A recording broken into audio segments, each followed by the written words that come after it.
Quiero un pan con queso, con cola, colacao. No, un pan con queso, denme una por favor.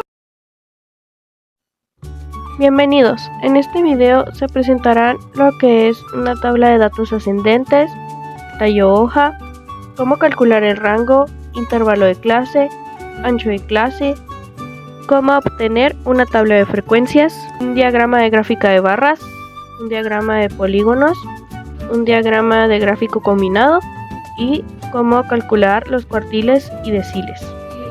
Esto es de la materia Pensamiento Matemático 1, dada por el profesor Samuel Enrique Arroyo Lozano en el CETI 128.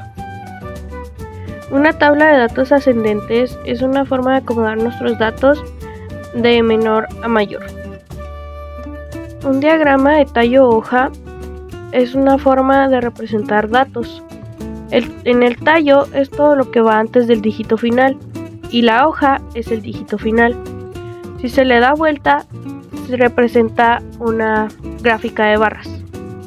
El rango se calcula conociendo nuestro dato mayor y nuestro dato menor. En este caso, nuestro dato mayor era 5000 y nuestro dato menor es 0, por lo cual nuestro rango es 5000. El intervalo de clase se obtiene por medio de la fórmula de Sturges, que es 1 más 3.3 logaritmo por número de datos. Nuestro resultado fue 7.861. Se debe aproximar al próximo menor, que es 7. Y por último, el ancho de clase se calcula con el rango entre el intervalo de clase. En este caso, nuestro rango fue de 5000 y el intervalo de clase 7, que nos dio como resultado 714.285. Y el resultado se aproxima al próximo menor, en este caso fue 714. La tabla de frecuencias sirve para organizar, resumir y analizar un conjunto de datos, facilitando su interpretación. Permite ver de manera clara cómo se distribuyen los valores en un conjunto de datos, identificando patrones, tendencias y características importantes. El número de clase es un número de espacios en los que se agrupan los datos. El intervalo de clase, también conocido como rango de clase o amplitud de clase, es un concepto utilizado en estadísticas para organizar y analizar datos numéricos. Este se obtiene con el ancho de clase, el cual el de nosotros fue 714. Primeramente tenemos que poner un 0. Después el 714. Luego al 714 se le suma 1 y se baja como 715. Al 715 le vamos a sumar 714, que es lo que nos da el resultado de 1429. Y así sucesivamente con las demás. La frecuencia, o también conocido como phi, es el número de veces que aparece un valor o categoría específica en un conjunto de datos. La podemos obtener mediante nuestro intervalo de clase. En nuestro caso, vamos a utilizar del 0 al 714. Nos vamos a nuestro tallo hoja y nos muestra que del 0 al 714 hay 111 datos. Igual, con el 715 al 1429 hacemos lo mismo. Nos vamos a nuestro tallo hoja y este nos muestra que hay 3 números entre el 715 al 1429 y así sucesivamente con los siguientes. Al final, la suma total nos debe de dar 120, porque es nuestro número total de datos. El LRI es el valor real que se utiliza como límite inferior de un intervalo de clase. Es decir, es el valor que se utiliza para determinar si un dato pertenece o no a un intervalo de clase específico. Para calcularlo, tenemos que poner menos 0.5.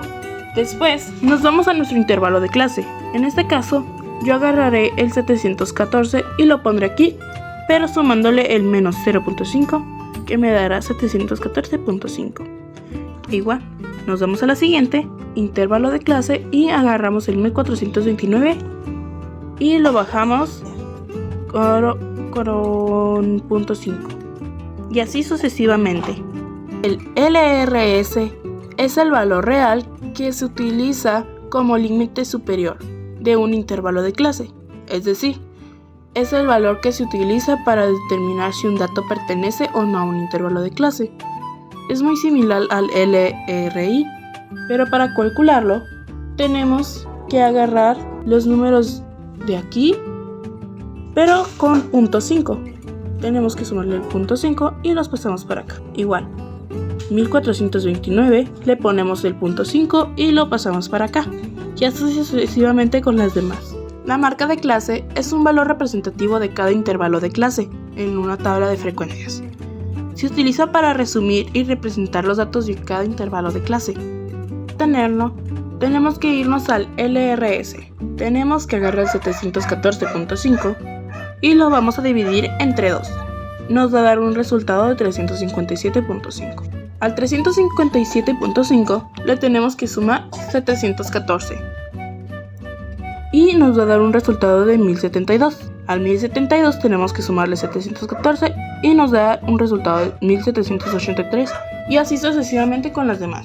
El phi% o porcentaje de frecuencia, como su nombre lo dice, es el porcentaje de la frecuencia.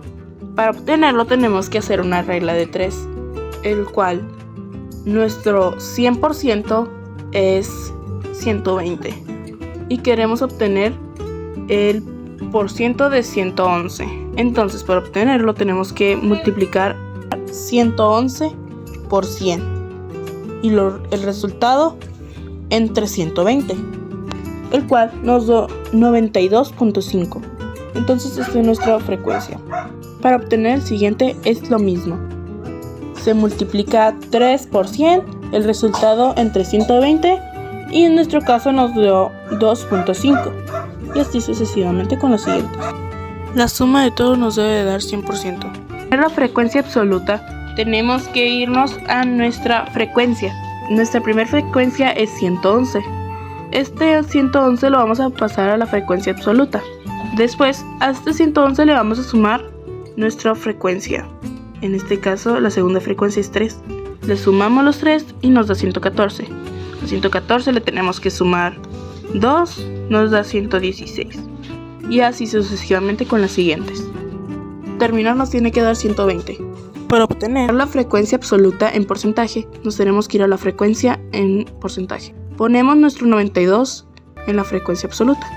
Le tenemos que sumar 2.5, lo vamos a redondear. Se queda en 3. Entonces lo sumamos y nos da 95. Al final nos tiene que dar 100. La gráfica de barras transforma los datos en barras o columnas separadas. Permite una fácil comparación entre diferentes grupos. Una gráfica de polígonos es una representación visual de un conjunto de datos utilizando polígonos, que son figuras geométricas con al menos 3 lados. En una gráfica de polígonos, cada polígono representa una categoría o un grupo de datos, y el área o la altura del polígono representa la magnitud o la frecuencia de datos en esta categoría. En esta gráfica de polígonos nos muestra la distribución de frecuencias de nuestro conjunto de datos. También compara la magnitud o la frecuencia de diferentes categorías e identifica patrones y tendencias en los datos. Una gráfica combinada es una representación visual que combina dos o más tipos de gráficas en una misma figura para comparar y analizar datos relacionados. En nuestro caso fueron dos gráficas, fue la gráfica de barras y la gráfica de polígonos. Esta nos ayuda a comparar fácil los datos. También analizar de tendencias y patrones. También podemos visualizar la relación entre las variables. Las gráficas mencionadas anteriormente son J invertida con sesgo a la derecha. Las medidas de tendencia central incluyen la media aritmética, mediana, moda. Para obtener la media aritmética se suman todos los valores y se dividen por el número de datos. La suma de todos nuestros valores fue de 44.570 y nuestro número de datos es 120. por lo que lo dividimos y me da un resultado de 371.41. La mediana se obtiene ordenando los datos de menor a mayor, seleccionando los dos datos del medio, los datos que están en la posición central. Se suman los datos y se dividen entre 2. En nuestro caso fue 200 más 200 entre 2 y nos dio un resultado de 200. La moda es el dato que más se repite, en nuestro caso fue el 100. Un cuartil es un valor que divide un conjunto de datos en 4 partes iguales, cada una representando el 25% de los datos, es decir, divide la muestra en 4 partes. Para calcular el primer cuartil, su fórmula es 1 por n más 1 entre 4, y en nuestro caso es 1 por 120 más 1 entre 4 igual 30. Esto quiere decir que nuestro primer cuartil está en la posición número 30. Para calcular los siguientes 3 cuartiles se va a sustituir el número 1.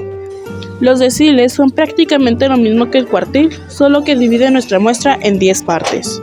Su fórmula es 1 por n más 1 entre 10.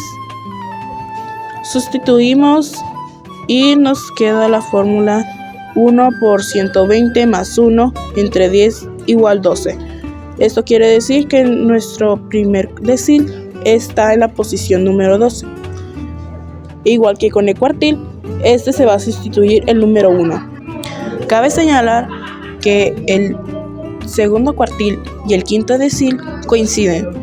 También el último decil y el último cuartil coinciden. En conclusión, tiene mucha importancia el manejo de las matemáticas en la probabilidad, todavía más en la vida laboral, como por ejemplo a la hora de hacer un negocio siempre se hacen estudios para conocer qué se necesitará para satisfacer a nuestro mercado. Con base en nuestros datos sugiere que la mayoría de los jóvenes gasta alrededor de 100 pesos en sus gastos gastronómicos, aunque la media indica que en promedio gastan 370 pesos. Gracias a esto la cafetería puede acomodar sus precios de manera que sean accesibles para los jóvenes del bachillerato.